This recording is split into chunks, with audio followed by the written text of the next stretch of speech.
அதுதான் அரசியல் ப்ரோ. அதுதான் அரசியலா? ஏன்னா அந்த இதுல நம்ம தமிழ்நாட்டுல வந்து பார்த்தா அந்த மதத்தை கொண்டு வந்து பேச முடியாது யாரும். ஏன்னா நம்ம இதுல பெரியார் இருந்தாரு.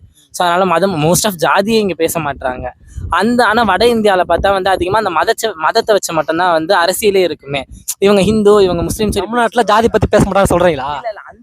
அந்த அளவு இல்ல ஜாதி பத்தி பேசுறாங்க இன்னமும். பட் வந்து நீங்க நார்த் இந்தியாவோட கம்பேர் பண்றப்ப இப்ப ஃபர்ஸ்ட் நான் பெரியாருக்கு முன்னாடி வந்து பார்த்தா எல்லாரும் பேருக்கு முன்னாடி அவங்க ஜாதி பேரை போட்டாங்க. பட் இப்ப வந்து பாத்தீங்கன்னா மோஸ்ட் ஆஃப் யாரும் அவங்க பேருக்கு முன்னாடி ஜாதி பேர் போட மாட்டாங்க. டிஃபரன்ஸ் இருக்கு, பேசுறாங்க. இப்போ தமிழ்நாட்டுல ஜாதி பேர் போடுறாங்க, நான் சொல்ல வேணாம், விருப்பப்படல, ஏன்னா படிச்சிருக்கோம். பெரியார் பத்தி சொல்றத நான் கேள்வி கேட்கறேன். இப்போ வந்து பெரியாருக்கு முன்னாடியே வந்து ரட்டமலை சீனிவாசன், அயோத்திதாசன் எல்லாம் வந்து போராடி இருக்காங்க. திமுக வந்து பெரியார் மட்டுமே ஃபோக்கஸ் பண்றது ஏன் அப்படின்னு ஒரு கேள்வி வருது. அது தெரியல ப்ரோ. மேபி அதுவும் ஒரு அரசியல் தான், அவ்வளவுதான் என்ன பொறுத்த வரைக்கும். இப்போ பெரியார் வந்து 1800 தான் அந்த காலத்துல. அவருக்கு முன்னாடியே ஒரு 50 வருஷம் வந்து ரட்டமலை சீனிவாசன் ஒருத்தர் இருக்காரு, அயோத்திதாச பண்ணி ஒருத்தர் இருக்காரு. இவங்களாமே வந்து அவருக்கு ரோல் மாடல் முடியாத இருந்தவங்க. ஆனா அவங்கள பத்தி டிஎம்கே வந்து ஃபோக்கஸ் பண்ண வெறும் பெரியார் பெரியார் சொல்றது வந்து என்ன அரசியல்? அது எனக்கு தெரியல ப்ரோ, உண்மையா சொல்ல போனா. மேபி அது அவங்களோட அரசியலா மட்டும்தான் இருக்கலாம். என்னோட புரிதல் வந்து அதான் பெரியார் மட்டும்தான் நானும் படிச்சிருக்கேன். நான் வந்து மற்றவங்க தான், ஏன்னா இங்க ஒரு சில இது நாங்கள் பார்க்குறோம்ல, அதில் பெரியார் மட்டும்தான் நாங்கள் பெரியார், பாரதியார், அந்த மாதிரி ஒரு சில பெரிய பெரிய லீடர்ஸ் மட்டும் தான் பார்த்துருக்கோம். இவங்க தான் இந்த சின்ன சின்ன இது இருக்கிறதெல்லாம் வந்து அந்த அளவு புக்லயுமே வந்து கொண்டு வரல. இல்லை, இப்போ தமிழ்நாடு புக்கெல்லாம் பார்த்தோன்னா ஒரு ஒரு எப்படி சொல்றது, ஒரு பயசா தான் எழுதிப்பாங்க, ஒரு பக்கமா எழுதிருப்பாங்க. இப்போ நிறைய தலைவர் வந்து இப்போ கப்பல் விட்டு தமிழர் இருக்காரு, நிறைய பேர் இன்னும் சொல்லலாம் திருப்பூருக்கும். இவங்களாம் வந்து அவங்களாம் வந்து மக்களுக்கு தெரியவே மாட்டேது. இப்போ 2K கிட்ஸ் தெரியாது. வெறும் பெரியாரை வந்து ஃபோக்கஸ் பண்றதை வந்து எந்த அளவுக்கு நல்லதுன்னு நினைக்கிறீங்க?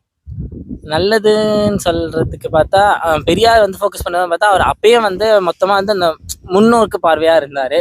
அதுல வந்து நம்ம அவரோட ஒரு சில கொள்கைகள் வந்து நல்லா இருந்துச்சு, ஒரு சில கொள்கைகள் ஏத்துக்க முடியாத மாதிரி. பெரியாரோட சில கொள்கை எத்தனையும் சில எதிர்க்கிறீங்க.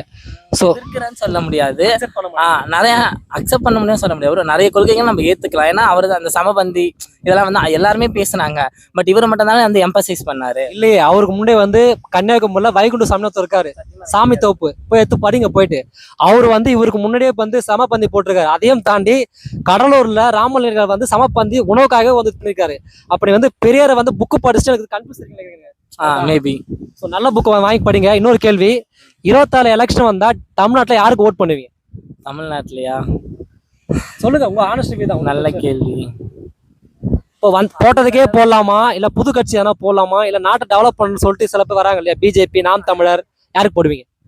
ஸோ அந்த அளவுக்கு லீடர்ஷிப் அந்த அளவு யாருக்குமே இல்லை நம்ம இதில். ஆனால் இப்போதைக்கு வந்து பார்த்தா வேற வழி இல்லாமல் போகிறதா இருந்தால் டிஎம்கேக்கு போகலாம், வேற வழி இல்லாமல் போகிறது டிஎம்கேக்கு போகலாம். நன்றி நன்றி. 24 வந்து எலெக்ஷன் வருது, பிஜேபி ஓட்டு போடுறீங்களா? கண்டிப்பா இல்ல, என்ன எந்த ஒரு முன்னேற்றமே கிடையாது. செய்திகளை உடனுக்குடன் தெரிந்து கொள்ள உடனே சப்ஸ்கிரைப் பண்ணுங்க.